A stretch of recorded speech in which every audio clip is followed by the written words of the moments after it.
amigos, hoy es 12 de junio, comenzamos una nueva semana. Póngale corazón a todo lo que haga, que nosotros le ponemos la información. Y en breves minutos le contaremos lo más importante del acontecer nacional e internacional. Bienvenidas, bienvenidos.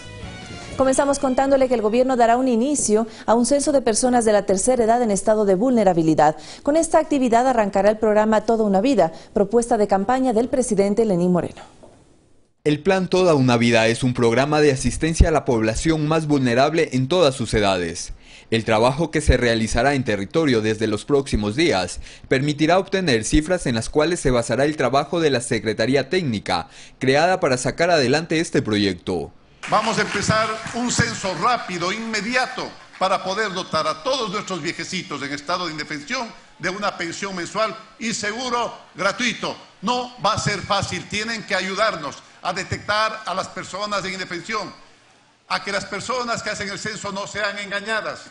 El primer mandatario aseguró que este será un trabajo entre la comunidad y el gobierno, que de su apoyo dependerá el éxito de este proyecto, para lo cual les pidió trabajar junto a él.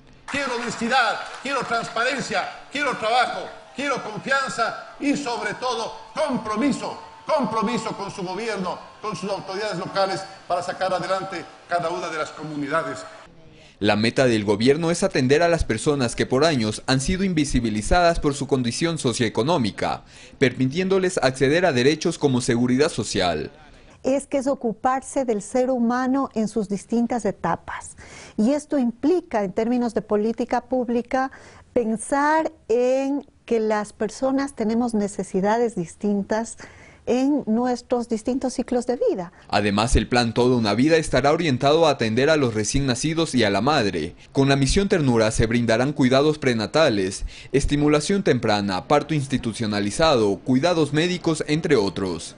En esos primeros meses, un niño puede ser tan afectado que después, por más de que tenga acceso a la escuela primaria, por ejemplo, ya no desarrolló las capacidades cognitivas necesarias para poder utilizar y poder realmente nutrirse y tomar provecho. También se dará especial atención a las personas que no tienen una vivienda. De un Estado que se ocupa de las personas, de sus habitantes y que persigue el bienestar de la gente. Rodrigo Galvez, Ecuador TV. Desde este martes 13 de junio, en la sede de las Naciones Unidas en Nueva York, Estados Unidos, se desarrollará la 10ª Convención sobre los Derechos de las Personas con Discapacidad. En este encuentro, Ecuador expondrá los avances en esta materia. La delegación ecuatoriana estará conformada por la esposa del jefe de Estado, Rocío González, y por el presidente del Consejo Nacional para la Igualdad de Discapacidades, Javier Torres. Este encuentro tiene la particularidad que evaluará las acciones afirmativas en favor de las personas con discapacidad en estos 10 años de vigencia del acuerdo firmado por los países miembros de la ONU. Dejar en claro que el Ecuador es un país donde se ha aplicado realmente el respeto a la dignidad, el respeto a la diversidad, el respeto a esas diferencias. En el caso del Ecuador, nuestro país expondrá los avances que se ha tenido en política pública, en el respeto de derechos de este grupo de la población. El haber ganado la confianza de la mayoría del pueblo ecuatoriano de una persona con discapacidad en esa condición permite justamente visualizar que vamos sensibilizando el ámbito de las discapacidades. Nos va posicionando como un país que ha ido enmarcado justamente dentro de esos ejes que permite hablar de observancia, vigilancia, transversalización de la política pública. La exposición ecuatoriana ante el Pleno de las Naciones Unidas estará a cargo de la señora Rocío González, quien además mantendrá algunos encuentros con grupos que trabajan en favor de las personas con discapacidad. Y anunciaremos algunas acciones que ha venido haciendo el Ecuador y como ex enviado especial, por ejemplo, el proyecto Juntos por Ti después del terremoto, que haremos una exposición de Hábitat, de Hábitat 3 que fue en Ecuador, demostrando que nosotros hemos aplicado dentro del plan de emergencia viviendas para personas con discapacidad y sus familias, cuando Ecuador ganó con el Ministerio de Industria y Productividad el proyecto de todo lo que era emprendimientos hacia las personas con discapacidad, ganaron el otro premio por políticas innovadoras con el Servicio de Integración Laboral, ¿no? Para Javier Torres, presidente del CONADIS, a pesar de los avances que han existido en nuestro país en cuanto a derechos, aún está pendiente temas como la accesibilidad de las personas con discapacidad al transporte público. Seguir trabajando para tener transporte público, para poder habilitar y llegar a todos los servicios de los ciudadanos con discapacidad. 172 países han ratificado este tratado que ha permitido la visibilización de este grupo ciudadano dentro del sistema de protección de derechos humanos de las Naciones Unidas. Rodrigo Galvez, Ecuador TV.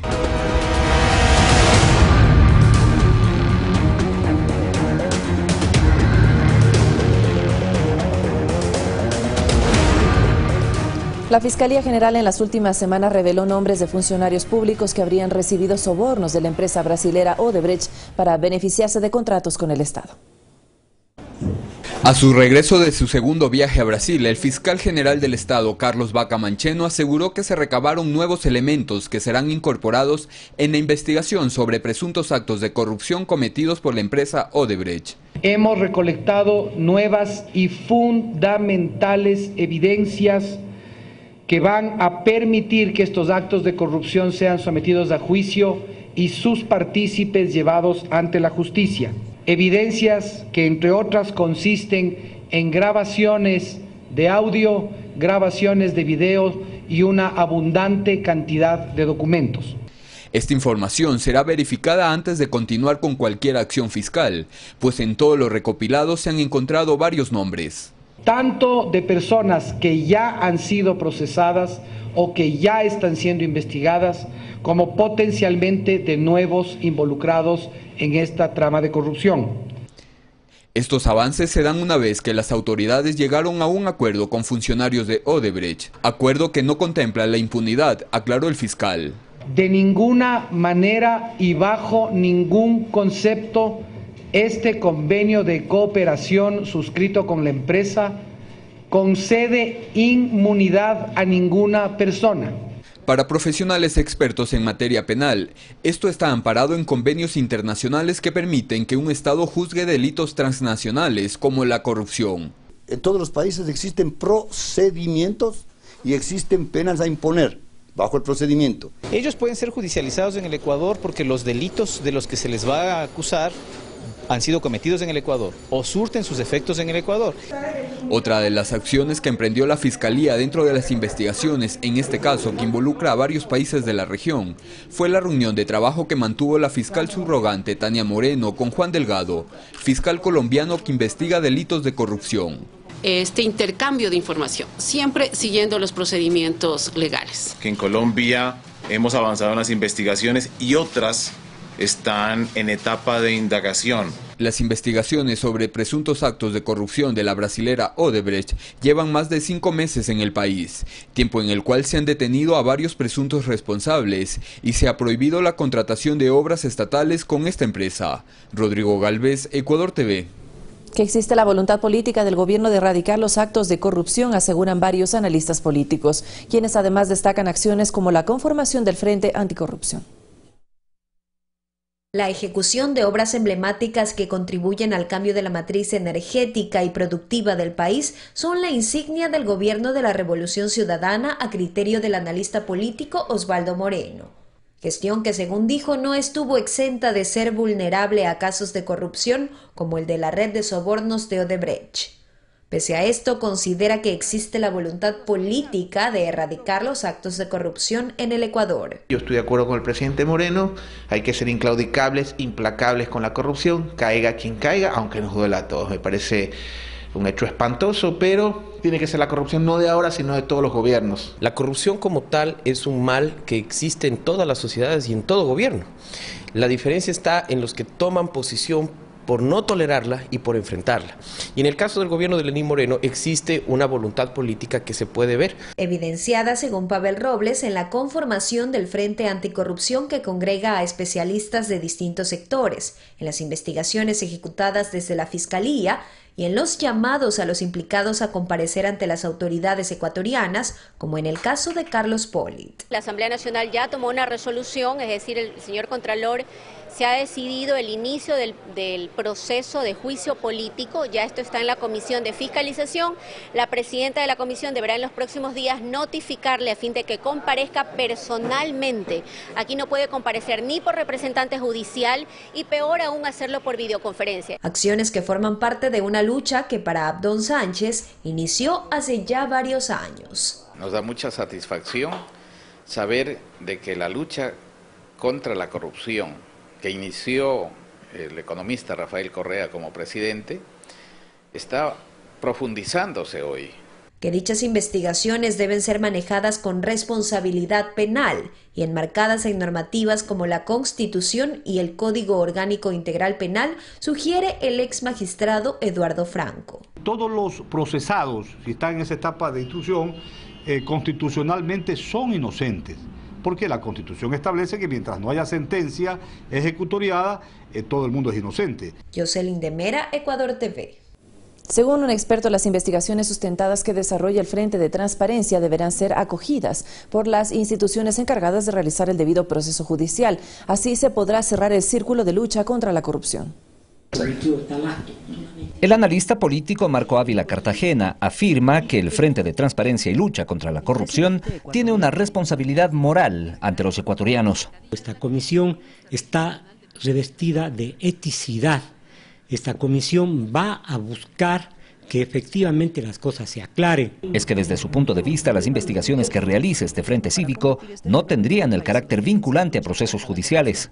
Ellos pueden opinar, pero no necesariamente vincula ni a la Asamblea Nacional ni a los organismos de control como la Procuraduría, la Contraloría o la Fiscalía General del Estado. Por esto afirma que será necesario que los organismos de regulación, control, investigación y sanción acojan oportunamente las sustentaciones del Frente de Lucha contra la Corrupción. Efectivamente, la Fiscalía puede tomar estos elementos, judicializarlos y con estos elementos de convicción entonces proceder a un justo y debido proceso. Trabajo que además se complementa con la competencia de fiscalización que posee la Asamblea Nacional.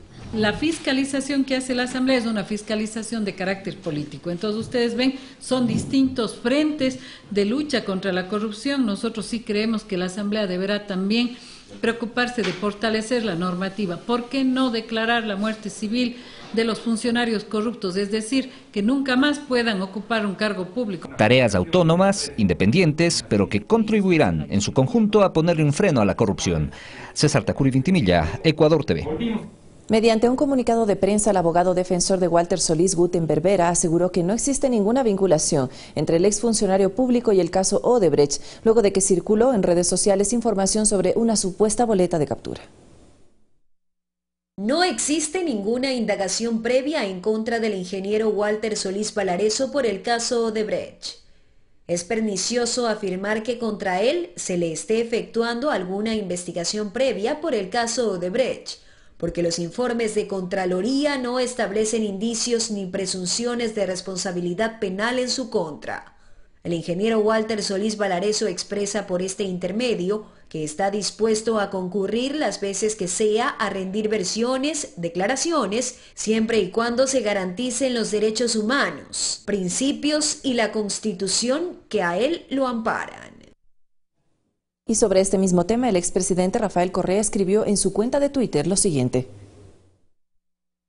La orden de detención contra el exministro Walter Solís no es por el caso Odebrecht, como falsamente afirma la prensa.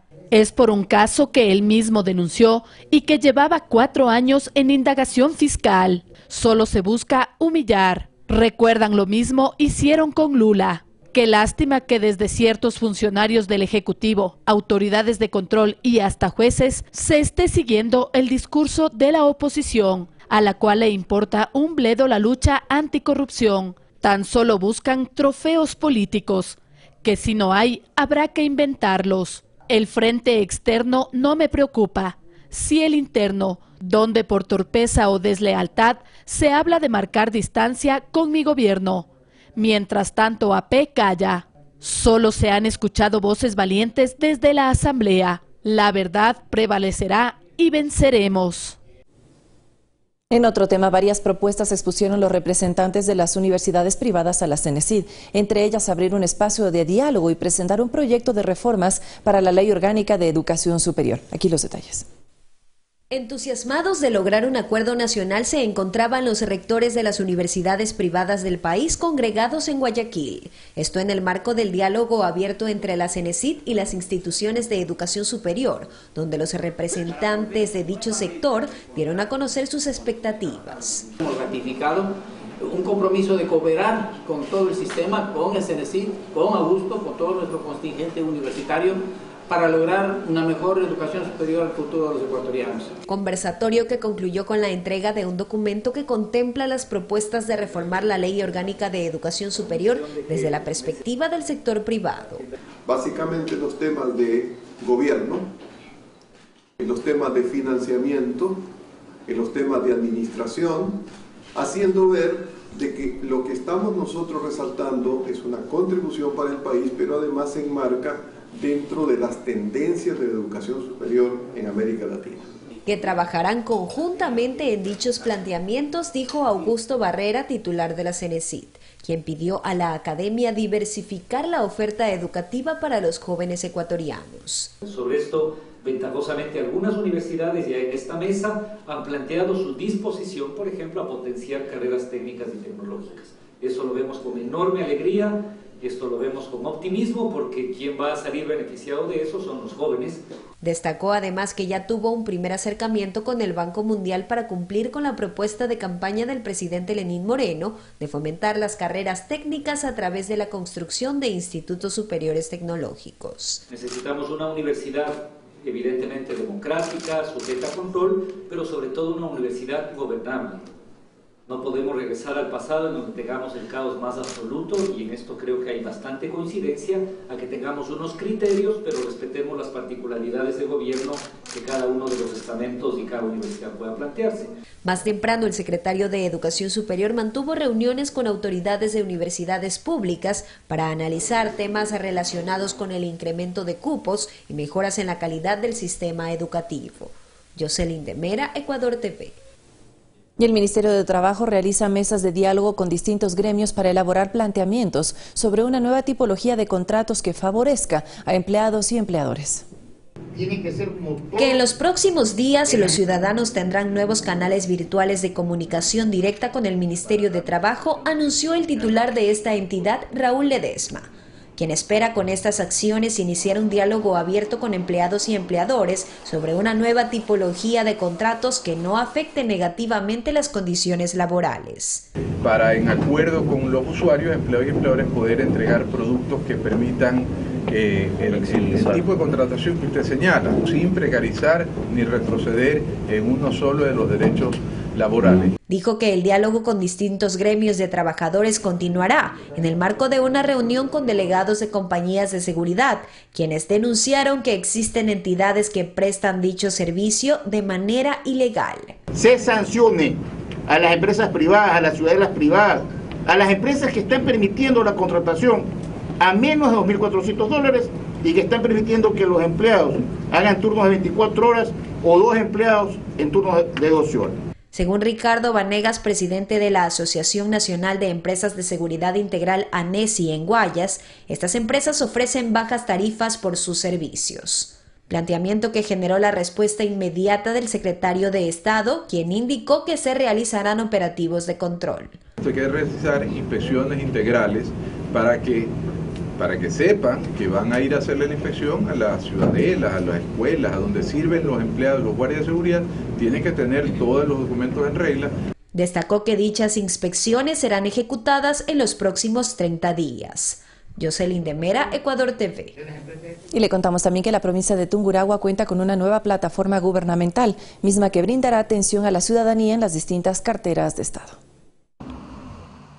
En este edificio ubicado en la zona céntrica de Ambato, por 34 años la Corte Provincial de Justicia de Tungurahua brindó atención al público y en este lugar se inauguró la plataforma gubernamental de servicios. La construcción de esta plataforma está valorada en $1,5 millones, según Linda Mancha, directora de la Judicatura de Tungurahua.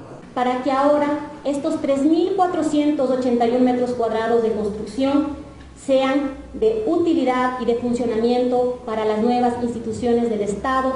El inmueble cuenta con 9 pisos totalmente operables, en los cuales se distribuyó 8 instituciones gubernamentales que brindarán atención permanente. La Secretaría Técnica de Drogas, el Distrito de Salud 18D01, 18D02, el Ministerio de Salud Pública, Servicio de Contratación de Obras SECOP, Ministerio del Ambiente, el Servicio Nacional de Contratación Pública. Por encontrarse estratégicamente ubicada, la plataforma de servicios facilitará los trámites a los usuarios. Y para Segundo Palacios, esto es beneficioso. Sí, o sea, obviamente es un ahorro de tiempo, de dinero, de recursos y todo, entonces es una ventaja para cualquier trámite. Con la firma de acta de entrega y recepción entre el Consejo de la Judicatura y el Ministerio del Interior, se regulariza el uso de este inmueble, que desde hace un par de semanas ha atendido a un promedio de 1.500 personas por semana. Desde Tungurahua, Máximo Barba, Ecuador TV. Y atención a lo siguiente, 10 detenidos, dinero en efectivo y un arma de fuego fue el resultado del operativo Dinamita, que se llevó a cabo este fin de semana en Guayaquil. Con esta ejecución se evitó la distribución de cerca de 6 millones de dosis del alcaloide en esa ciudad.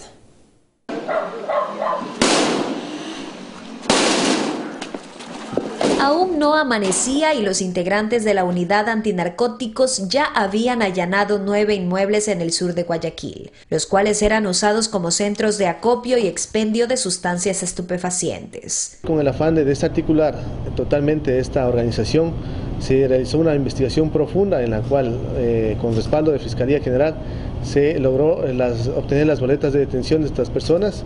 En el operativo denominado Dinamita se detuvo a 10 personas, de las cuales 7 tenían vínculos familiares. Además se incautó 35 cápsulas de heroína y 45 de cocaína. Esta es una cantidad importante, ya que al transformarse en dosis tenemos un aproximado de 6 millones de dosis.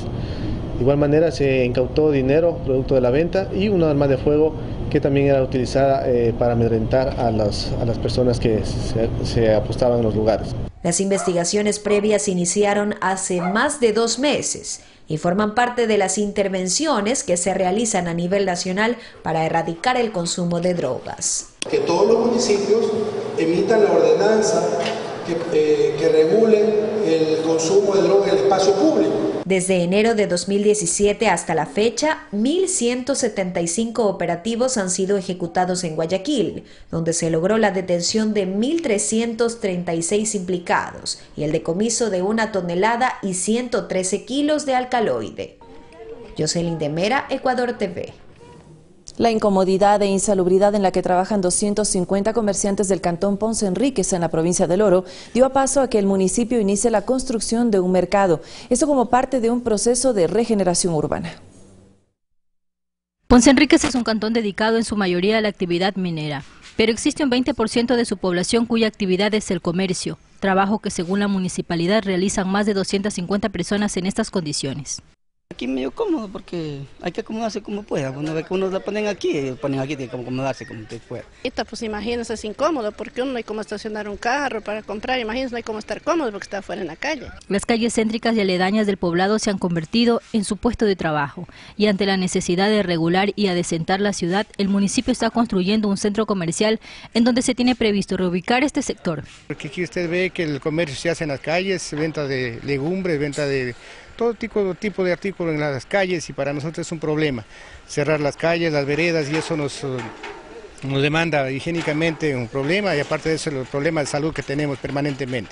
El área es de 3.918 metros cuadrados y su inversión bordea los $4 millones, dineros que son parte de un préstamo por parte del Banco de Desarrollo a 7 años plazo. Contará con instalaciones modernas. Aquí va a haber absolutamente de todo, patio de comidas, áreas de zapatos, bisutería, como les había manifestado, hasta una sucursal de una agencia bancaria. Su construcción termina el 22 de mayo de 2018 y los comerciantes deben dejar las calles y las aceras de la ciudad. Manuel Cango, comerciante de mariscos, comenta que la construcción del centro comercial es una opción para mejorar su estilo de vida. Claro que está bien, con un mercado aquí vale. No es que haya tenido para todos los comerciantes, para que todos los comerciantes. Ponce Enríquez cuenta con una población de 40.000 habitantes y una población flotante de 15.000 personas por su actividad minera. Maritza Castillo, Ecuador TV. Varias instituciones educativas de Guayaquil se sumaron a la campaña nacional impulsada por el Ministerio de Educación denominada Yo Leo. El objetivo de esta iniciativa, que forma parte del Plan Nacional de Lectura, es fomentar en los estudiantes y docentes este hábito y generar conciencia sobre la necesidad de la lectura en el desarrollo de la educación.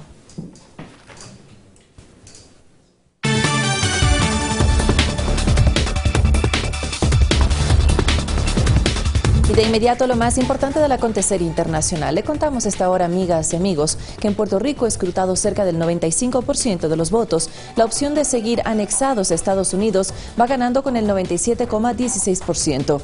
Se registró un 78% de abstención en esta quinta consulta de estatus en 50 años en ese país. El Congreso aceptó los comicios del referéndum bajo el nombre de plebiscito para la descolonización inmediata para Puerto Rico. A esta consulta, que fue convocada por el gobernador Pedro Rosselló, se habilitaron 2.2 millones de ciudadanos y ciudadanas. Mientras que con normalidad se desarrolló la primera ronda de las elecciones legislativas en Francia, 47.5 millones de electores fueron habilitados para renovar los 577 escaños para la Cámara Baja del Parlamento. Según los primeros sondeos, el partido del presidente Emmanuel Macron conseguiría una amplia mayoría de entre 350 y 427 diputados. El gobierno desplazó cerca de 50.000 policías, a los que se sumaron militares para garantizar la seguridad durante estos comicios, cuya segunda vuelta y definitiva será el próximo 18 de junio. Y las lluvias en Pernambuco, Brasil, dejan 6 muertos. Además, miles de manifestantes marcharon contra la reunión del G7 en Italia. Aquí nuestro resumen de Noticias del Mundo.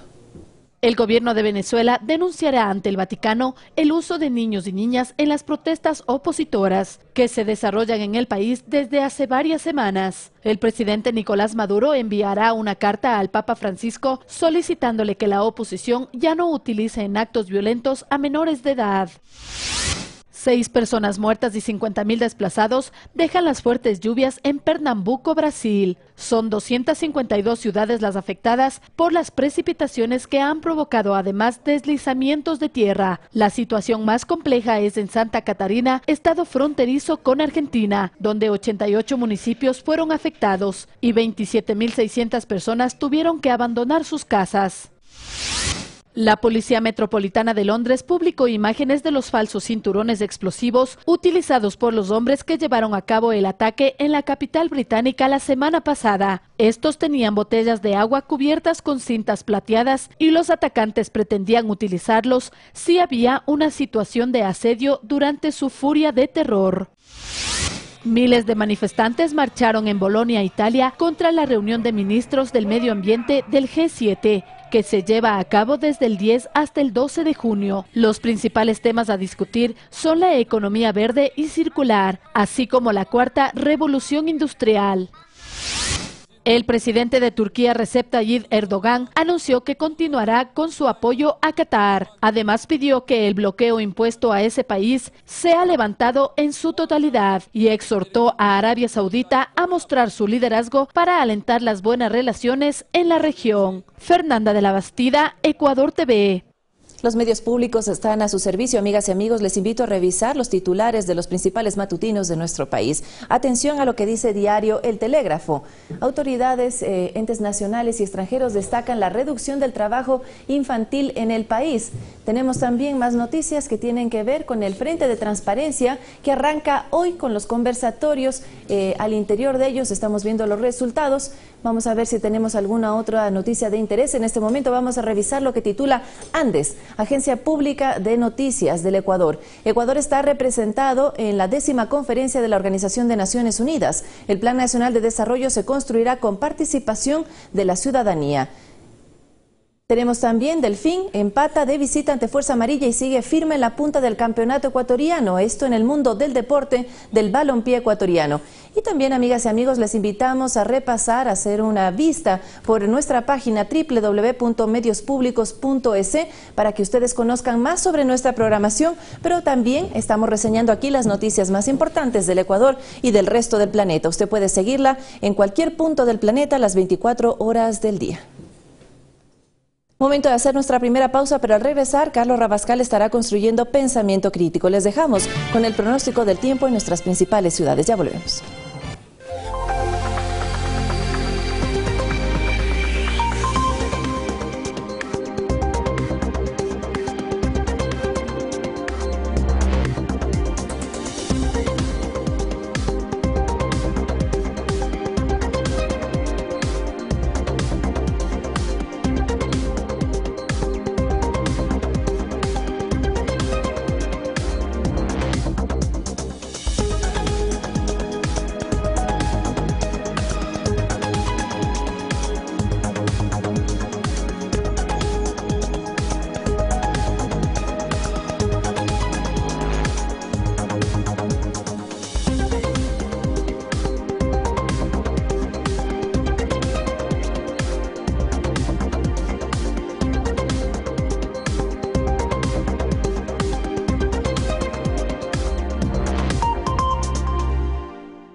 Bienvenidos amigos televidentes, esto es Pensamiento Crítico. Iniciamos la semana el 12 de junio del 2017, día lunes. Soy Carlos Rabascal y esto es Ecuador TV. El día de hoy tendremos a Edwin Jarrín, vicepresidente del Consejo de Participación Ciudadana y Control Social.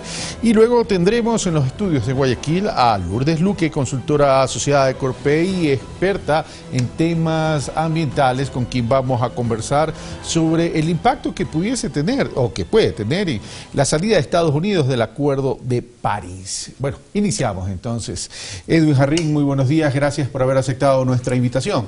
El Consejo de Participación Ciudadana y Control Social, a partir del tema de la designación del Contralor, los problemas que ya es de dominio público en relación a la indagación previa y la orden de prisión preventiva del Contralor titular, por cierto, Carlos Polit, el doctor Carlos Polit, se encuentra en el ojo del huracán, de propios y extraños, porque incluso dentro del mismo Consejo de Participación Ciudadana hay voces como la de Javier Burbano que cuestionan y que dicen lo sucedido nos debe llevar a la reflexión. El Consejo de Participación Ciudadana, tal cual como está constituido, no me refiero a las personas, sino en cuanto a la estructura y el ámbito de acción, ¿sirve de algo? Buenos días, Carlos, un saludo, gracias por el espacio, gracias por la invitación, un saludo a toda la ciudadanía, una gran semana que ha empezado con un poco de lluvia nuevamente Quito. A ver, creo que hay que precisar varios elementos y uno de los elementos fundamentales que hay que hacerlo es cómo define la Constitución del 2008 la participación y cómo entrega al ciudadano ese derecho a participar.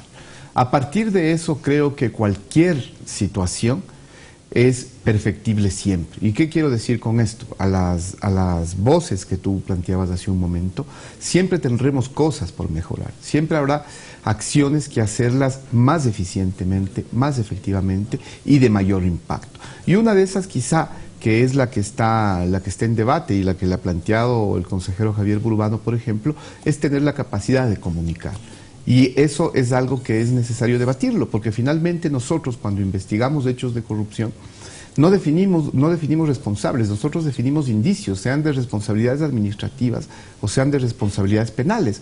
Entonces no cabe que nosotros salgamos a hacer un escándalo o salgamos a dar una rueda de prensa, a mi criterio, en donde informemos y responsabilizamos a una determinada autoridad de algo que todavía no entra en un proceso de sanción ni administrativo, ni civil, ni penal.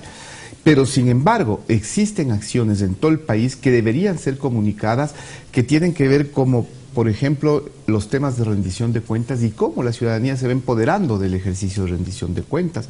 Acciones que estamos llevando adelante como es la implementación de un modelo de territorios transparentes y participativos, que tiene que ver con cambiar la cultura de las instituciones públicas, con cambiar su estructura fundamental hacia la transparencia y hacia la participación. Pero a pesar de lo que Edwin Jarrín me está mencionando en este momento, por ejemplo, la presidenta de la Comisión de Justicia de la Asamblea Nacional Legislativa, la doctora Marcela Guillaga, menciona y dice, al Consejo le falta liderazgo para salir y rechazar los actos de corrupción, le falta liderazgo para empoderar a la ciudadanía y adicionalmente los están llamando a la Asamblea Nacional Legislativa y el bloque de Alianza País es muy enérgico en esto, es decir, vengan y explíquennos el proceso de selección de las distintas autoridades de control y fundamentalmente del Contralor Carlos Polit. Mira, cuando uno está distanciado de la ciudadanía, cuando uno está encerrado en un círculo exclusivo y desde ahí no me muevo, es difícil entender lo que pasa.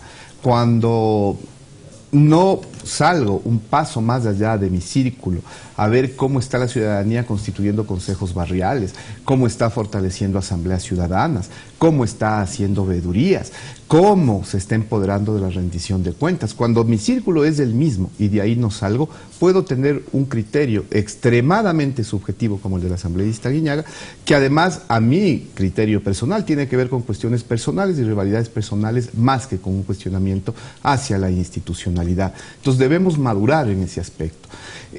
fortalecer el empoderamiento de la ciudadanía hacia una acción que realmente el ciudadano tome el poder.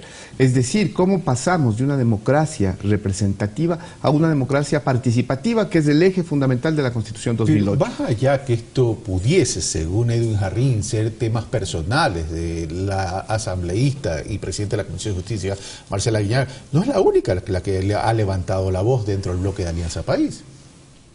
Yo vuelvo y sigo insistiendo, Carlos, hay que salir del círculo en el que se mantienen. Ese paso es fundamental dar, escuchar a la ciudadanía, escuchar a las organizaciones sociales. Salgamos del círculo entonces que dice Edwin Jarrín y vamos allá a lo que dice la ciudadanía. Es decir, a ver, hay signos de interrogación y escepticismo sobre la designación de las autoridades de control. ¿Cuál entonces?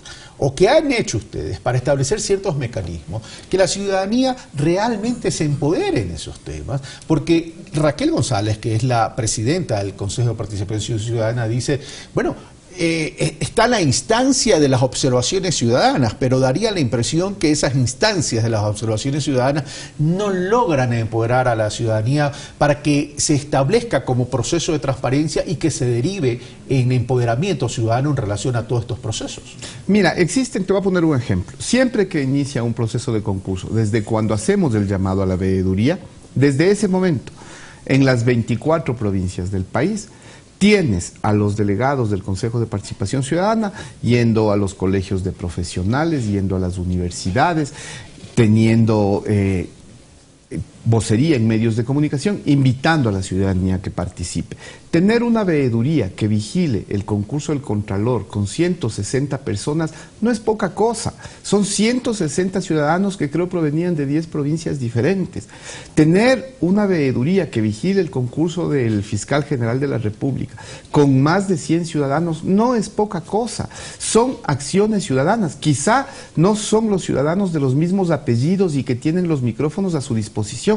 No, son ciudadanos de a pie, pero que en esa ciudadanía de a pie existe también un derecho fundamental, porque no hay ciudadanos de primera y de segunda en este país. Esos ciudadanos que tienen todo el derecho de participar, cumplen con el perfil para estar preparados para hacer esas veedurías. ¿No se requiere procesos de auditoría a todos estos procesos de selección y designación? No podemos menospreciar absolutamente a ningún ciudadano. Estoy diciendo si cumplen con el perfil para ser veedores. A ver, todo ciudadano puede ser veedor. Cualquier ciudadano. Nosotros no tenemos ninguna restricción de decirle, usted le prohíbo ser veedor porque no cumple el perfil o porque su perfil debería ser más alto. No, no podemos hacer eso. No podemos discriminar absolutamente a ningún ciudadano. La eficacia y la eficiencia? Invitando a colegios de profesionales, invitando en universidades para que participen. Así es como vamos a lograr. Y asumiendo la responsabilidad del ciudadano de decir, yo tengo una experticia en sistemas informáticos y los concursos tienen que ver con sistemas informáticos, me involucraré en la veeduría. Y sí ha habido profesionales involucrados en esos procesos, además de que existen auditorías informáticas externas contratadas para que lleven adelante la vigilancia. ¿Auditorías externas contratadas? Para el sistema informático, para lo que significa la encriptación completa del sistema informático, lo que significa calificación, puntuación y luego la fase de... ¿Y los resultados de esas auditorías por qué no se dan a conocer a la opinión pública? Bueno, están los resultados. Cada uno de los procesos son públicos, cada una de las cosas está en la página web. Se transmiten en vivo las sesiones de las comisiones ciudadanas de selección en donde conocen cada uno de esos elementos. Carlos, o sea, todo está abierto y transparente para que cada ciudadano pueda acceder. Ok, vamos al tema de pronto lo que está fallando. Entonces, si es que existen todos esos procesos y una auditoría externa, habría que ver cuál es el auditor externo y... Más allá de la página web, creo que hace falta más interacción en la comunicación. Pero bueno, vamos a lo siguiente. Rendición de cuentas. La rendición de cuentas no termina siendo un mecanismo bastante anquilosado en términos hacemos una reunión, por lo menos así comenzó antes, se llenaba el auditorio, por lo general eran partidarios del ministro, se exponía y básicamente era una recitación de acciones que se habían realizado, pero no es una rendición de cuentas en términos de eficacia, en términos de eficiencia, en términos de auditar los procesos de transparencia. Es decir, no hace falta trabajar a ir a profundidad. Hace falta trabajar, pero déjame decirte, Carlos, que a partir de este año es decir, de la rendición de cuentas del 2016, se dio un giro justamente pensando en eso. Hemos avanzado mucho en lo cuantitativo y era necesario dar un salto cualitativo. Y ese es el salto que pretendimos dar a partir de este año y tenemos resultados positivos. ¿Cuál es ese salto? Que sea el ciudadano. Primero necesitas tener audiencias públicas antes de hacer tu informe de rendición de cuentas. Y esas audiencias públicas pasan porque primero tengas un mapeo de actores que sea más allá de tus amigos, de tus contactos, de tus relaciones que invitas a los de siempre, podríamos decirlo, ¿no? Entonces, cuando te enfrentas a una audiencia pública, es el ciudadano el que se empodera y el que determina sobre qué quiere que le rindan cuentas. Más allá de lo oficial y de lo normal que tienes que hacerlo, porque la ley manda, es el ciudadano el que te exige de qué rendir cuentas. Y a nivel de los GATS, a nivel de los gobiernos autónomos descentralizados, una de las cosas que se ha empoderado es que sea la Asamblea Ciudadana la que lleve adelante la rendición de cuentas de la máxima autoridad. Es decir, que ya no sea el alcalde el que lleva adelante el proceso, sino que sea la Asamblea Ciudadana local la que lleve adelante esos procesos. ¿Y en ese sentido ya se está implementando a partir de este año? Este año ya se implementó por primera vez. Tuvimos y trabajamos con universidades, además, un ejercicio que venimos llevándolo desde el año pasado, que es con brigadas de transparencia, que son jóvenes estudiantes de la universidad, y llevamos un monitoreo de este ejercicio de las asambleas ciudadanas para fortalecer la rendición de cuentas. Nuestro rol y nosotros no somos una institución coercitiva, no somos una institución que establece ningún tipo de sanción, y en esa línea nuestro rol es desarrollar capacidades en los gobiernos autónomos para que puedan rendir cuentas y en la ciudadanía para que se empodere de su derecho de la rendición de cuentas. Pero en este tema que tiene que ver con la ciudadanía, a ver, hay que hacer una diferencia. Ciudadano, individuo, ciudadanía, conjunto de ciudadanos con participación ciudadana. Vengo diciendo hace tiempo, y no creo que lo que voy a decir ahora no se lo he dicho a Edwin Jarrín.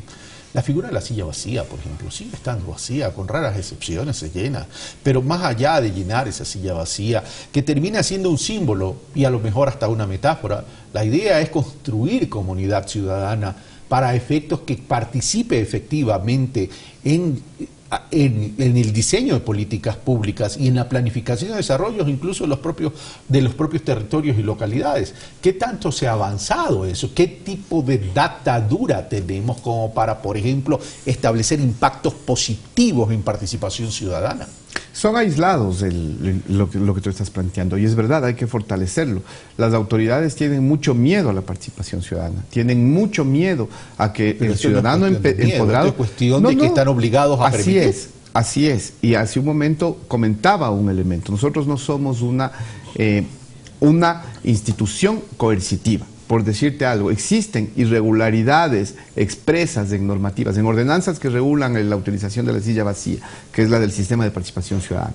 Nosotros no podemos, como institución, ni siquiera darnos de baja una ordenanza que está mal hecha, que es ilegal, que es inconstitucional. No podemos siquiera darnos de baja, tenemos que mandar a la instancia pertinente y apoyar a quienes están denunciando para que pueda darse de baja ordenanzas mal hechas que obstruyen esa participación ciudadana.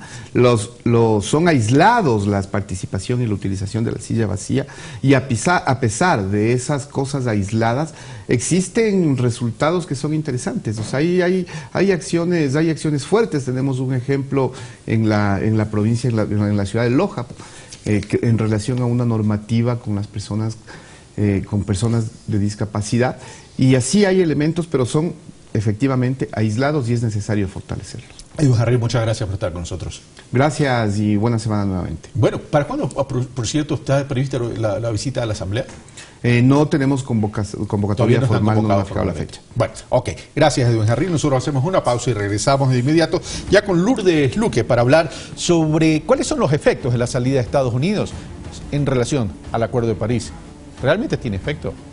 ¿Realmente? Igual no aportaba nada. ¿Cuál es el efecto que tiene? Si salió. Veamos.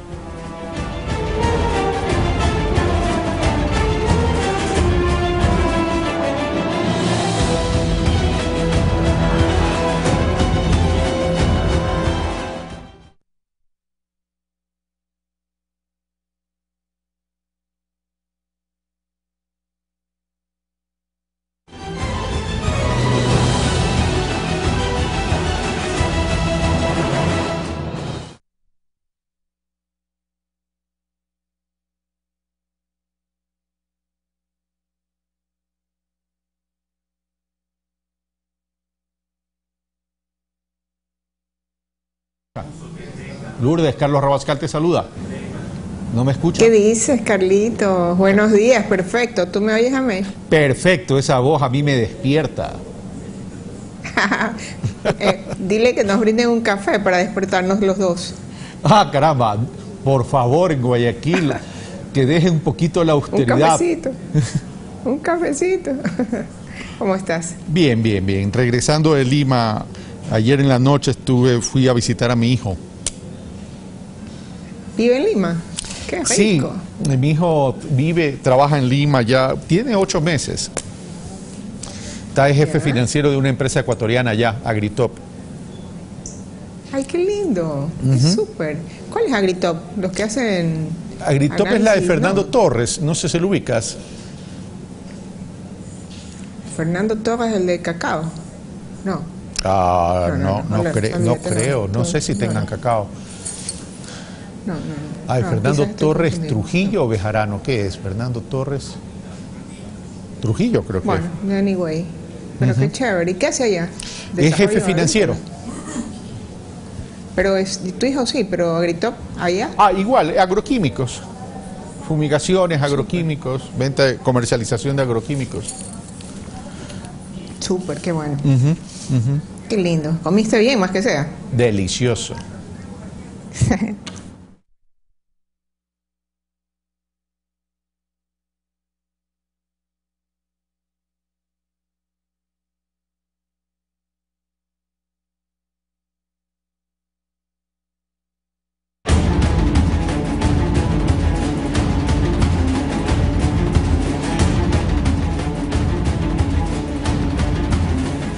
Bueno, continuamos, amigos televidentes. Como lo había anunciado, ya en los estudios de la ciudad de Luque está doña Lourdes. En los estudios de Guayaquil está doña Lourdes Luque, con quien vamos a conversar sobre la salida de Estados Unidos en relación al Acuerdo de París. Lourdes, qué gusto tenerte en este espacio de pensamiento crítico. ¿Cuál es el efecto de la salida de Estados Unidos en relación al Acuerdo de París, considerando que Estados Unidos nunca apoyó iniciativa alguna en relación a la protección y cuidado del medio ambiente? Lourdes, muy buenos días, bienvenida. Un honor estar aquí. Y gracias. Mejor si bautizaste a estas instalaciones con mi nombre, así que hay que ponerle un cartelito y encantada de venir las veces que necesites. Yo creo que hay que dividir la teoría y la práctica. En teoría es un golpe duro a un movimiento que comenzó hace 25 años, en 1992, cuando se firma el primer acuerdo o convenio mundial sobre el cambio climático. Indiscutiblemente todos nos habíamos puesto muy contentos cuando el gobierno de Obama había decidido apoyar la iniciativa de cambio climático. Eso es en la teoría. En la práctica es muy poco lo que realmente impacta. No tanto porque poco han hecho los americanos en cuanto a la conservación del medio ambiente, sino porque en estados federados, como es en los Estados Unidos, las decisiones realmente las toman los estados, y sobre todo en temas de cambio climático, las decisiones realmente las toma en los municipios, las ciudades. Y ante esta decisión que ha tomado el gobierno del presidente Trump, lo que vemos nosotros es una reacción de todos estos niveles, o sea, estados y ciudades, que lo que le han dicho es: usted se puede salir solo, pero nosotros nos vamos a quedar dentro del Acuerdo de París. Ahora, ¿pero esto qué refleja, Lourdes? A ver, refleja una posición de países que han construido las fortalezas de su economía a costa del ecosistema, a costa del medio ambiente, y que piensan que para poder desarrollar sus economías requieren no tener una camisa de fuerza en relación a estos temas que hoy en día son necesarios. El propio Al Gore en su momento ya no mostraba cuál pudiese ser las consecuencias del efecto climático. Realmente es tremendo. Si tú lo analizas como decisión de un país, suponte, quitemos el hecho, como lo hemos dicho, en la práctica. En la práctica no significa nada. En la práctica, los ciudadanos de los Estados Unidos van a continuar con su misma iniciativa de reducir las emisiones de carbono. En la parte responsabilidad planetaria es tal cual tú lo dices. Hay un país que durante los 160 años de vida industrial es el que más ha contaminado. Ese se llama los Estados Unidos de América. no reconocer el peligro que tiene el planeta frente al cambio climático significa no darte cuenta de que tu vida está en peligro y de todos los ciudadanos del planeta. Entonces, si él desconoce, él dice que el cambio climático es una idea trasnochada de algunos ambientalistas, lo cual no es cierto porque hay base científica para decir lo contrario. Cuando él te dice eso, dice, mi país no va a restringir nada de su desarrollo, es irse en contra de su responsabilidad. O sea, países, personas, ciudades, sociedades, tienen que ser responsables por sus actos. Y lo que hemos visto ahorita de parte del presidente, no quiero hablar de la ciudadanía americana, no quiero hablar del pueblo hermano americano, sino del presidente Trump, esa es una irresponsabilidad histórica. Ahora, pero para que la ciudadanía, la que nos está escuchando, los televidentes, tengan también un conocimiento pleno sobre los efectos del cambio climático, ¿cuál es la tendencia en caso de que realmente no haya política vinculante en todo el mundo para poder luchar contra este deterioro? Es decir, esa tendencia, ¿a dónde nos está llevando si no hacemos nada? Bien, creo que hay algo que todos debemos entender, porque muchas personas pueden decir cambio climático, ¿qué importancia tiene para mi día a día? ¿No? Es un tema general, es un tema como árboles, naturaleza, nada más lejano de la realidad. El cambio climático es cuando tú pones una franja de contaminación tan alta en la atmósfera que no permite que los rayos del sol regresen a la atmósfera, sino que se queden calentando cada vez más el planeta. Esto significa que las temperaturas cada vez son más calientes, históricamente me refiero, y eso produce un montón de efectos, incluyendo a lo que nosotros vivimos cada cierto tiempo como el fenómeno del Niño, cada vez más graves, cada vez más catastróficas. La semana pasada leíamos una noticia que realmente debería de angustiarnos a todos. Decía que en India el riesgo de tener un calentamiento tan fuerte que lleve a nivel de muerte de las personas, este año ha sido elevadísimo. Por solamente ha aumentado 0.5 grados centígrados el nivel de la temperatura promedio y ya los hindúes tienen una altísima posibilidad de morir por el calor. Ese es un ejemplo claro de lo que está pasando. El otro ejemplo que también lo puedes medir es cada vez tenemos menos hielo dentro de los cascos polares. ¿Qué significa? Incremento del nivel del mar y por lo tanto problemas en todos los que son naciones, islas o también ciudades de la costa. Guayaquil, volvamos a la práctica y a lo que nos puede doler a cada uno de nosotros. Guayaquil es una ciudad que está rodeada de agua. Cada vez los inviernos nos inundan más. Cuando tenemos más agua, más niveles, se vuelve más caótico el manejo de las ciudades. Y yo acabo de cumplir 62 años, no me da vergüenza decirlo, y cuando iba a la playa, yo era niña con mi papá, las playas eran amplias y realmente tú caminabas para llegar al mar. Cada vez que vamos los ciudadanos ecuatorianos a la playa, el mar está más cerca. O sea, esos son los elementos cercanos que deberían de angustiarnos a todos. Ahora, y eso que solamente hay un 0.5% de caliente, de calor. Has mencionado dos efectos, pero podría haber varios efectos más allá del tema de la incidencia como en la India o el tema del incremento del nivel del mar, el nivel del agua que pone en riesgo la presencia, por ejemplo, Venecia dicen que está destinada a desaparecer, pero ¿qué pasa con las zonas rurales? ¿Cómo pudiese poner en peligro esa capacidad de producción de alimentos y que debe garantizar seguridad y soberanía alimentaria? Bueno, tal como te lo decía, por los eventos climáticos, por todos estos fenómenos del Niño, se está anunciando en este momento que para finales de este año, ni siquiera a finales, que en octubre puede haber un fenómeno del Niño planetario. Eso no existía antes. ¿Qué es lo que va a significar? Que el agro no va a poder abastecer con alimentos suficientes ni a tiempo para el consumo de las grandes ciudades. Lo cual es preocupante. Ahora bien, si bien son porcentajes pequeños de deterioro del ecosistema, del medio ambiente, ¿en qué tiempo el planeta Tierra va a sufrir los efectos ya de forma catastrófica si no hacemos nada, de acuerdo a la tendencia que está existiendo? ¿Hay estudios al respecto, Lourdes? Bueno, siempre han hablado de que en el año 2050, si no se toman las medidas adecuadas de reducir el calentamiento global al menos en 2 grados, vamos a empezar a sentir todos estos 3 al menos elementos que hemos visto: elevar el nivel de las aguas, el tener eventos planetarios fuertes como fenómenos del Niño o fenómenos de la Niña, y muertes en algunos países por el elevado calor. Lo vamos a tener mucho más fuerte que si tomamos las decisiones adecuadas a tiempo. Ok, vamos a lo siguiente. Estados Unidos es un país, es el mayor contaminante, pero ¿qué pasa con el resto de los países del mundo? Es decir, ¿qué se va a hacer en relación para poder tomar medidas efectivas?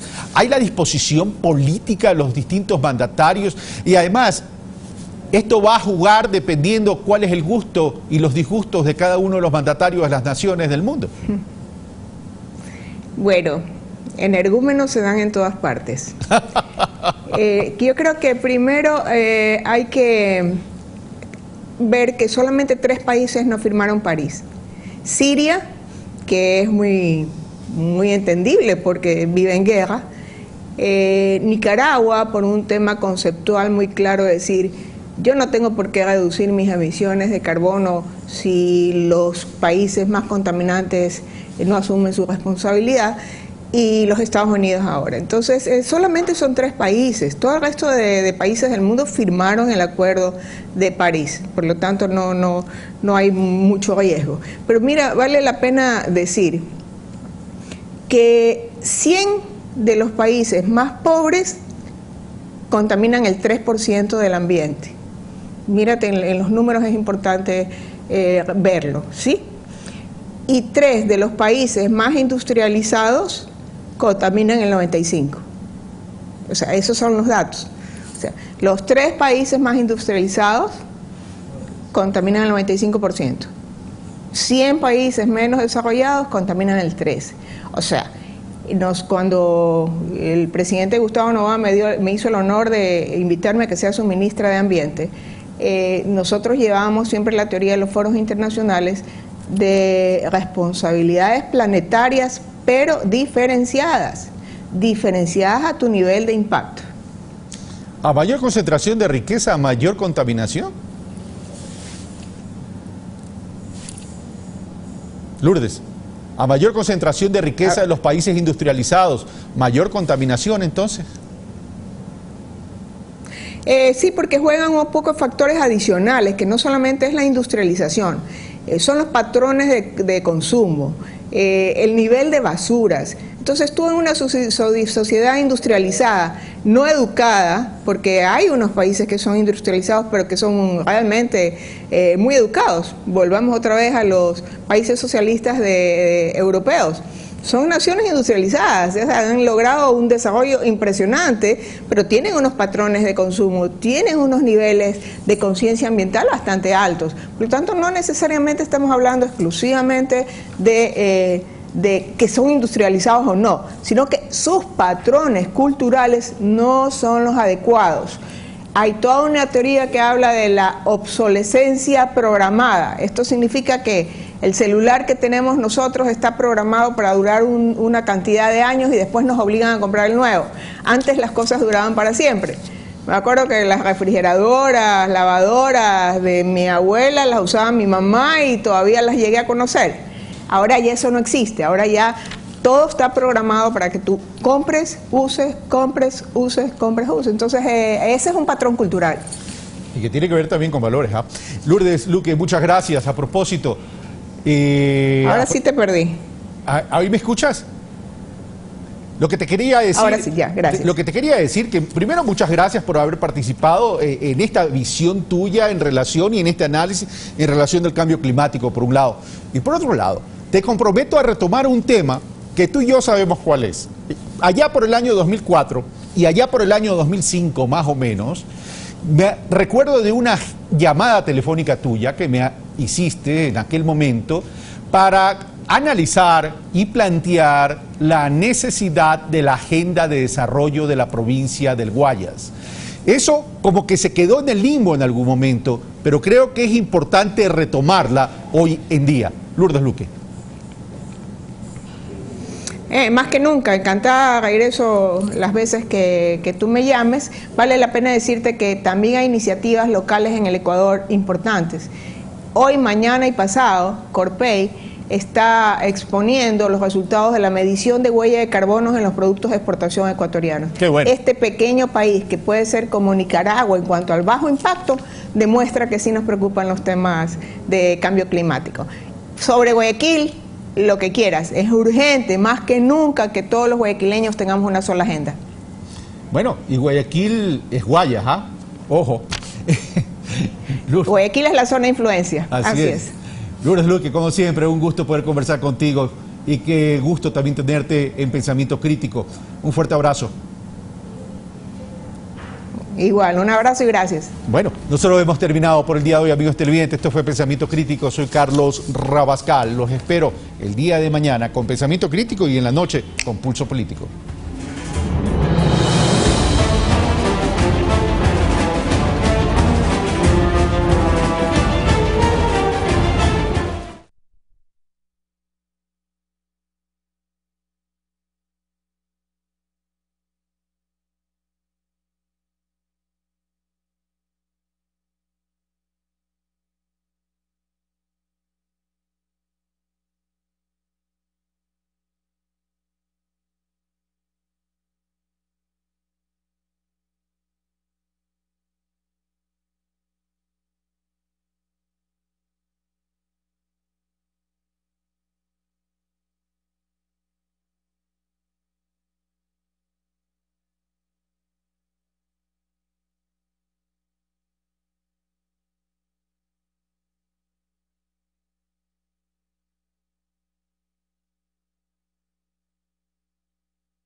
En este inicio de semana tenemos más noticias para compartir con todos ustedes. Me acompaña mi compañero Abraham Verduga desde el puerto principal.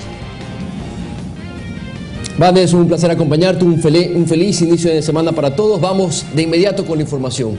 El gobierno dará inicio a un censo de personas de la tercera edad en estado de vulnerabilidad. Con esta actividad arrancará el programa Toda una Vida, propuesta de campaña del presidente Lenín Moreno. El Plan Toda una Vida es un programa de asistencia a la población más vulnerable en todas sus edades. El trabajo que se realizará en territorio desde los próximos días permitirá obtener cifras en las cuales se basará el trabajo de la Secretaría Técnica, creada para sacar adelante este proyecto. Vamos a empezar un censo rápido, inmediato, para poder dotar a todos nuestros viejecitos en estado de indefensión de una pensión mensual y seguro gratuito. No va a ser fácil, tienen que ayudarnos a detectar a las personas en indefensión, a que las personas que hacen el censo no sean engañadas. El primer mandatario aseguró que este será un trabajo entre la comunidad y el gobierno, que de su apoyo dependerá el éxito de este proyecto, para lo cual les pidió trabajar junto a él. Quiero honestidad, quiero transparencia, quiero trabajo, quiero confianza y sobre todo compromiso con su gobierno, con sus autoridades locales para sacar adelante cada una de las comunidades. La meta del gobierno es atender a las personas que por años han sido invisibilizadas por su condición socioeconómica, permitiéndoles acceder a derechos como seguridad social. es que es ocuparse del ser humano en sus distintas etapas. Y esto implica, en términos de política pública, pensar en que las personas tenemos necesidades distintas en nuestros distintos ciclos de vida. Además, el plan Toda una Vida estará orientado a atender a los recién nacidos y a la madre. Con la misión Ternura se brindarán cuidados prenatales, estimulación temprana, parto institucionalizado, cuidados médicos, entre otros. En esos primeros meses, un niño puede ser tan afectado que después, por más de que tenga acceso a la escuela primaria, por ejemplo, ya no desarrolló las capacidades cognitivas necesarias para poder utilizar y poder realmente nutrirse y tomar provecho. También se dará especial atención a las personas que no tienen una vivienda. De un Estado que se ocupa de las personas, de sus habitantes y que persigue el bienestar de la gente. Rodrigo Galvez, Ecuador TV.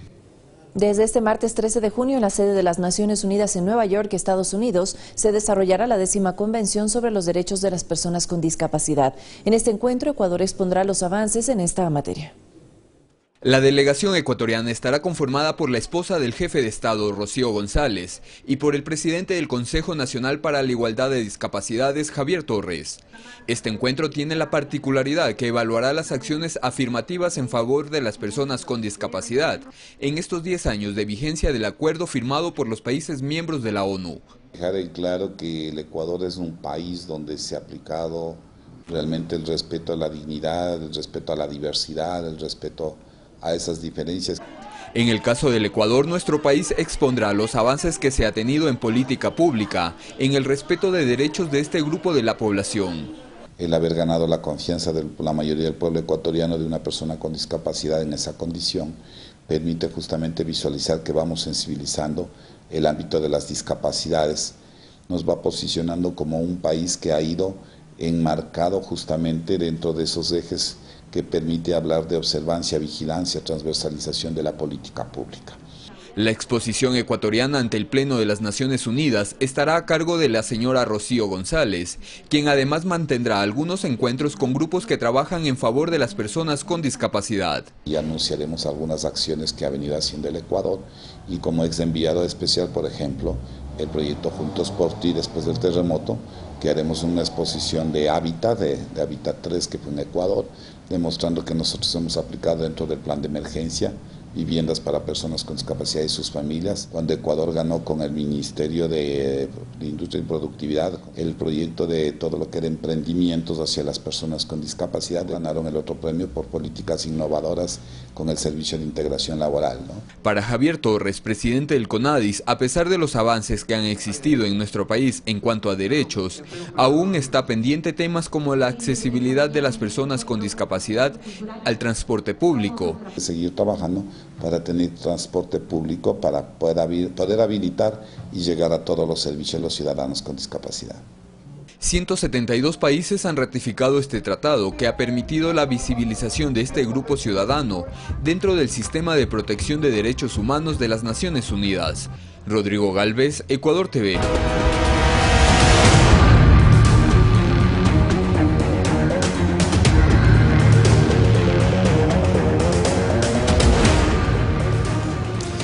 Hablemos del caso Odebrecht. En las últimas semanas, la Fiscalía General ha revelado nombres de los funcionarios quienes habrían participado o recibido sobornos de la empresa brasileña para beneficiarse de contratos con el Estado. Vamos a ver. A su regreso de su segundo viaje a Brasil, el fiscal general del Estado, Carlos Vaca Mancheno, aseguró que se recabaron nuevos elementos que serán incorporados en la investigación sobre presuntos actos de corrupción cometidos por la empresa Odebrecht. Hemos recolectado nuevas y fundamentales evidencias que van a permitir que estos actos de corrupción sean sometidos a juicio y sus partícipes llevados ante la justicia. Evidencias que, entre otras, consisten en grabaciones de audio, grabaciones de video y una abundante cantidad de documentos. Esta información será verificada antes de continuar con cualquier acción fiscal, pues en todo lo recopilado se han encontrado varios nombres. Tanto de personas que ya han sido procesadas o que ya están siendo investigadas, como potencialmente de nuevos involucrados en esta trama de corrupción.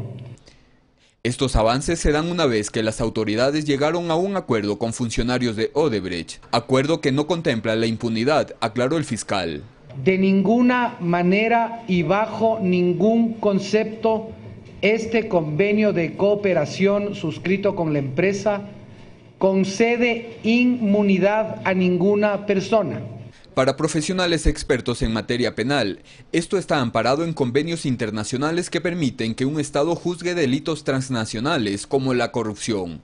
En todos los países existen procedimientos y existen penas a imponer bajo el procedimiento. Ellos pueden ser judicializados en el Ecuador porque los delitos de los que se les va a acusar han sido cometidos en el Ecuador o surten sus efectos en el Ecuador.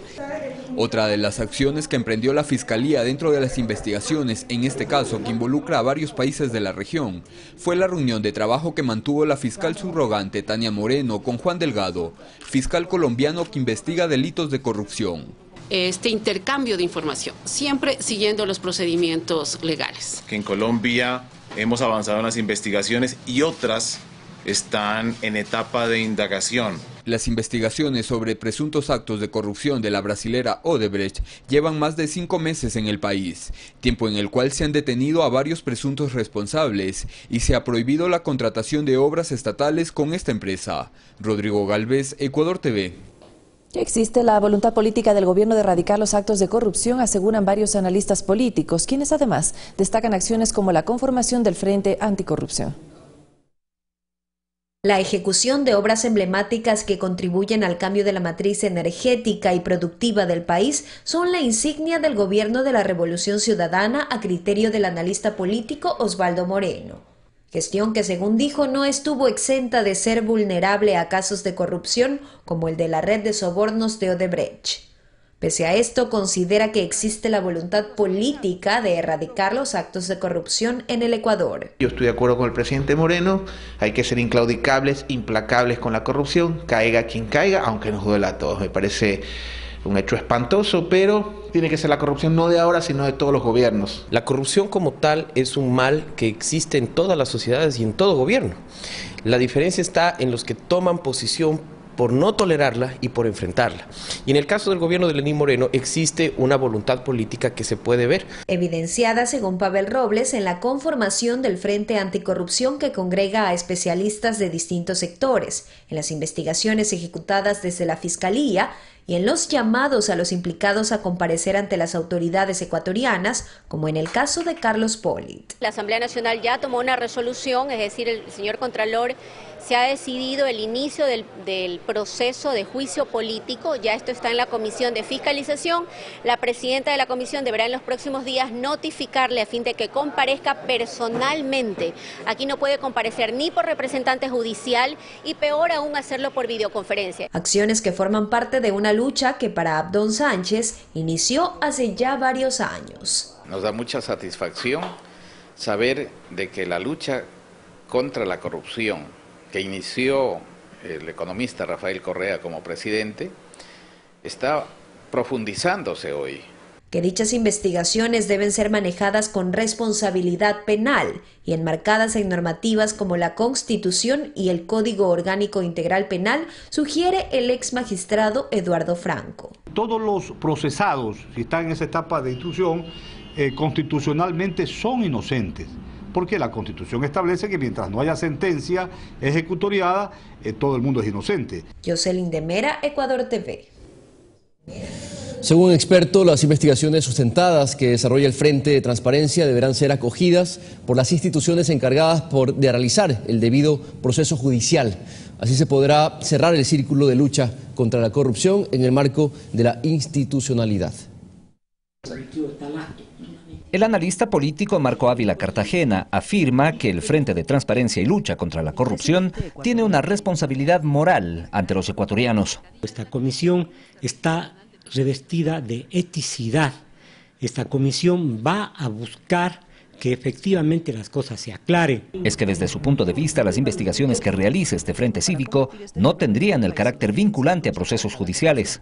Ellos pueden opinar, pero no necesariamente vincula ni a la Asamblea Nacional ni a los organismos de control como la Procuraduría, la Contraloría o la Fiscalía General del Estado. Por esto, afirma que será necesario que los organismos de regulación, control, investigación y sanción acojan oportunamente las sustentaciones del Frente de Lucha contra la Corrupción. Efectivamente, la Fiscalía puede tomar estos elementos, judicializarlos y con estos elementos de convicción entonces proceder a un justo y debido proceso. Trabajo que además se complementa con la competencia de fiscalización que posee la Asamblea Nacional.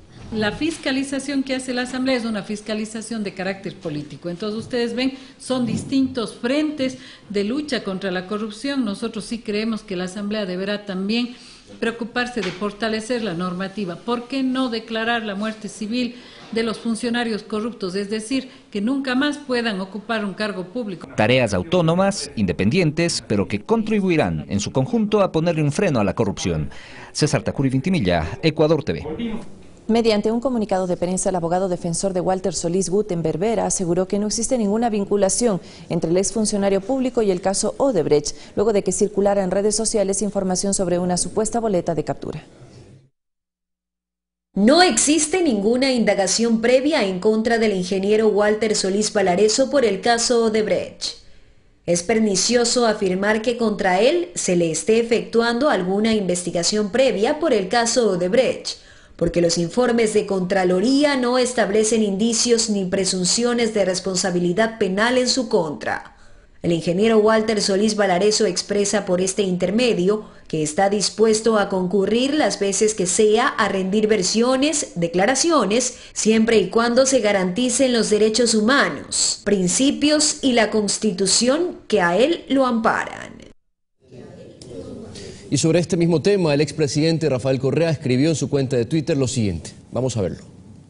La orden de detención contra el exministro Walter Solís no es por el caso Odebrecht, como falsamente afirma la prensa. Es por un caso que él mismo denunció y que llevaba 4 años en indagación fiscal. Solo se busca humillar. Recuerdan lo mismo hicieron con Lula. Qué lástima que desde ciertos funcionarios del Ejecutivo, autoridades de control y hasta jueces se esté siguiendo el discurso de la oposición, a la cual le importa un bledo la lucha anticorrupción. Tan solo buscan trofeos políticos, que si no hay, habrá que inventarlos. El frente externo no me preocupa, sí el interno, donde por torpeza o deslealtad se habla de marcar distancia con mi gobierno. Mientras tanto, AP calla. Solo se han escuchado voces valientes desde la Asamblea. La verdad prevalecerá y venceremos. Revisamos otros temas. Varias propuestas realizaron los representantes de las universidades privadas a la CENESID. Entre ellas, abrir un espacio de diálogo y presentar un proyecto de reformas para la Ley Orgánica de Educación Superior. Entusiasmados de lograr un acuerdo nacional se encontraban los rectores de las universidades privadas del país congregados en Guayaquil. Esto en el marco del diálogo abierto entre la CENESID y las instituciones de educación superior, donde los representantes de dicho sector dieron a conocer sus expectativas. Hemos ratificado un compromiso de cooperar con todo el sistema, con el CENESID, con Augusto, con todo nuestro contingente universitario, para lograr una mejor educación superior al futuro de los ecuatorianos. Conversatorio que concluyó con la entrega de un documento que contempla las propuestas de reformar la Ley Orgánica de Educación Superior desde la perspectiva del sector privado. Básicamente los temas de gobierno, los temas de financiamiento, los temas de administración, haciendo ver de que lo que estamos nosotros resaltando es una contribución para el país, pero además se enmarca dentro de las tendencias de la educación superior en América Latina. Que trabajarán conjuntamente en dichos planteamientos, dijo Augusto Barrera, titular de la CENESID, quien pidió a la academia diversificar la oferta educativa para los jóvenes ecuatorianos. Sobre esto, ventajosamente, algunas universidades ya en esta mesa han planteado su disposición, por ejemplo, a potenciar carreras técnicas y tecnológicas. Eso lo vemos con enorme alegría. Esto lo vemos con optimismo porque quien va a salir beneficiado de eso son los jóvenes. Destacó además que ya tuvo un primer acercamiento con el Banco Mundial para cumplir con la propuesta de campaña del presidente Lenín Moreno de fomentar las carreras técnicas a través de la construcción de institutos superiores tecnológicos. Necesitamos una universidad evidentemente democrática, sujeta a control, pero sobre todo una universidad gobernable. No podemos regresar al pasado en donde tengamos el caos más absoluto, y en esto creo que hay bastante coincidencia a que tengamos unos criterios, pero respetemos las particularidades de gobierno que cada uno de los estamentos y cada universidad pueda plantearse. Más temprano, el secretario de Educación Superior mantuvo reuniones con autoridades de universidades públicas para analizar temas relacionados con el incremento de cupos y mejoras en la calidad del sistema educativo. Jocelyn de Mera, Ecuador TV. El Ministerio de Trabajo realiza mesas de diálogo con distintos gremios para elaborar planteamientos sobre una nueva tipología de contratos que favorezca tanto a empleados como a empleadores. Que en los próximos días los ciudadanos tendrán nuevos canales virtuales de comunicación directa con el Ministerio de Trabajo, anunció el titular de esta entidad, Raúl Ledesma, quien espera con estas acciones iniciar un diálogo abierto con empleados y empleadores sobre una nueva tipología de contratos que no afecte negativamente las condiciones laborales. Para, en acuerdo con los usuarios, empleados y empleadores, poder entregar productos que permitan el tipo de contratación que usted señala, sin precarizar ni retroceder en uno solo de los derechos laborales. Dijo que el diálogo con distintos gremios de trabajadores continuará en el marco de una reunión con delegados de compañías de seguridad, quienes denunciaron que existen entidades que prestan dicho servicio de manera ilegal. Se sancione a las empresas privadas, a las ciudadelas privadas, a las empresas que están permitiendo la contratación a menos de $2.400 y que están permitiendo que los empleados hagan turnos de 24 horas o 2 empleados en turnos de 12 horas. Según Ricardo Vanegas, presidente de la Asociación Nacional de Empresas de Seguridad Integral ANESI en Guayas, estas empresas ofrecen bajas tarifas por sus servicios. Planteamiento que generó la respuesta inmediata del secretario de Estado, quien indicó que se realizarán operativos de control.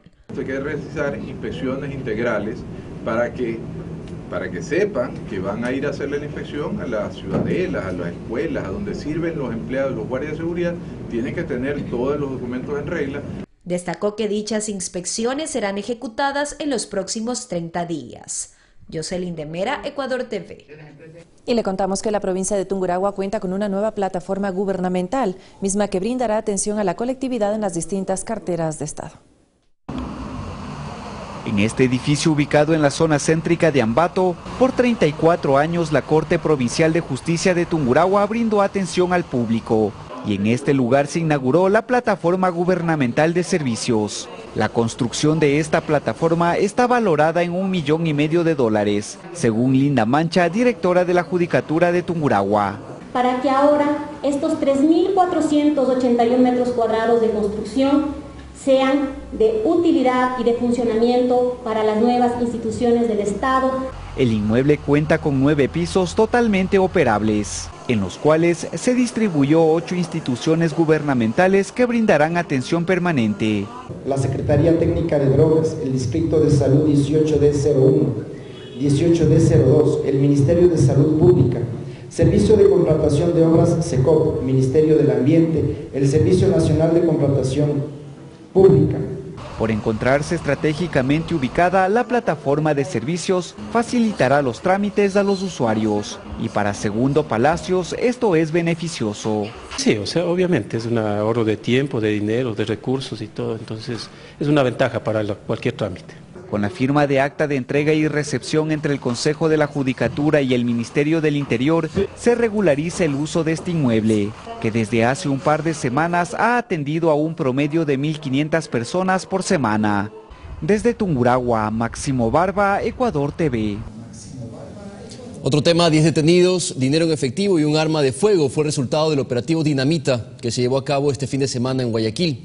Con esta acción se evitó la distribución de cerca de 6 millones de dosis de alcaloide en la ciudad.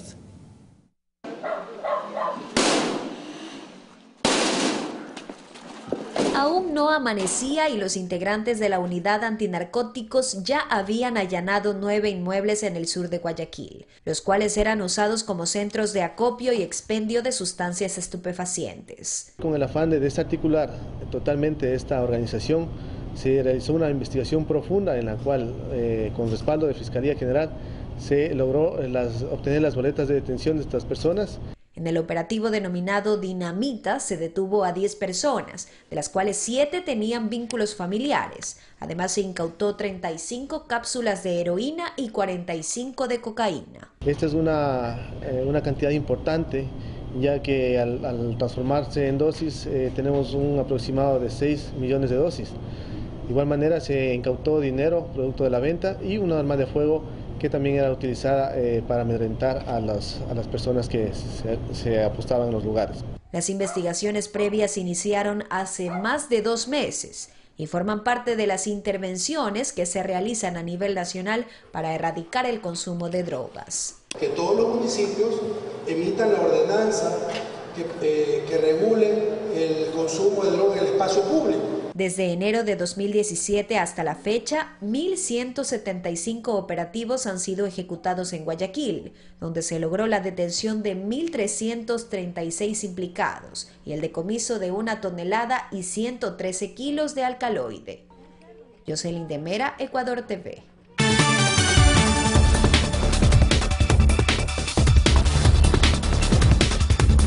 Noticias del mundo. Cientos de personas entre familiares y amigos recordaron con un homenaje a las 49 víctimas de la masacre de la discoteca Gay Pulse de Orlando. Este lunes 12 de junio se cumple un año de la matanza de Omar Matin, cuando ingresó al club con un rifle para operaciones de comandos especiales y disparó jurando lealtad al autoproclamado Estado Islámico. El ataque dejó además 53 heridos. Se trata del tiroteo en Estados Unidos que más personas fallecidas dejó y la peor agresión a la comunidad LGBTI. Después de la tragedia, varias organizaciones sociales impulsaron sin éxito leyes para restringir la venta y el uso de armas en ese país. Las lluvias en Uruguay dejan 6 familias damnificadas, mientras que en Filipinas 13 marinos mueren en combate con grupos rebeldes. Más noticias en el siguiente resumen.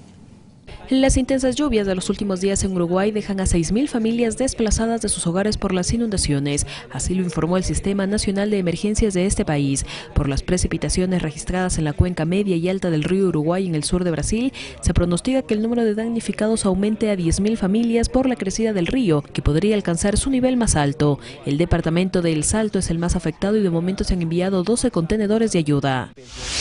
13 marinos de Filipinas murieron en combates con los yihadistas que controlan partes de la ciudad de Marawi en el sur del país. Las tropas filipinas intentan desalojar a centenares de combatientes del autoproclamado Estado Islámico que ingresaron el 23 de mayo en algunos barrios, portando banderas negras y utilizando escudos humanos para defender sus posiciones.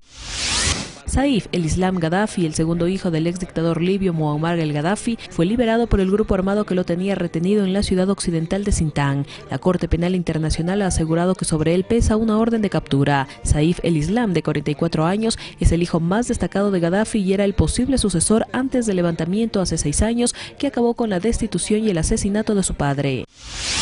5 meses después de la llegada del presidente Donald Trump a la Casa Blanca, su esposa Melania y su hijo Barron se mudaron definitivamente a Washington. Esto luego de que el menor de los hijos de Trump terminó el año escolar en su colegio de Nueva York. La primera dama mostró su entusiasmo con un mensaje en Twitter en el que incluía una fotografía tomada desde el interior de su nueva vivienda con vista al monumento George Washington. Fanny Lara, Ecuador TV. 8 de la mañana, 4 minutos, y de esta manera finalizamos este servicio informativo, Van. Que tengas una excelente jornada. Gracias para ti también, Abraham, para toda la gente que nos sigue a través de los medios públicos. Ya viene la comunidad. Le dejamos también con el pronóstico del clima para esta jornada. Excelente día para todos.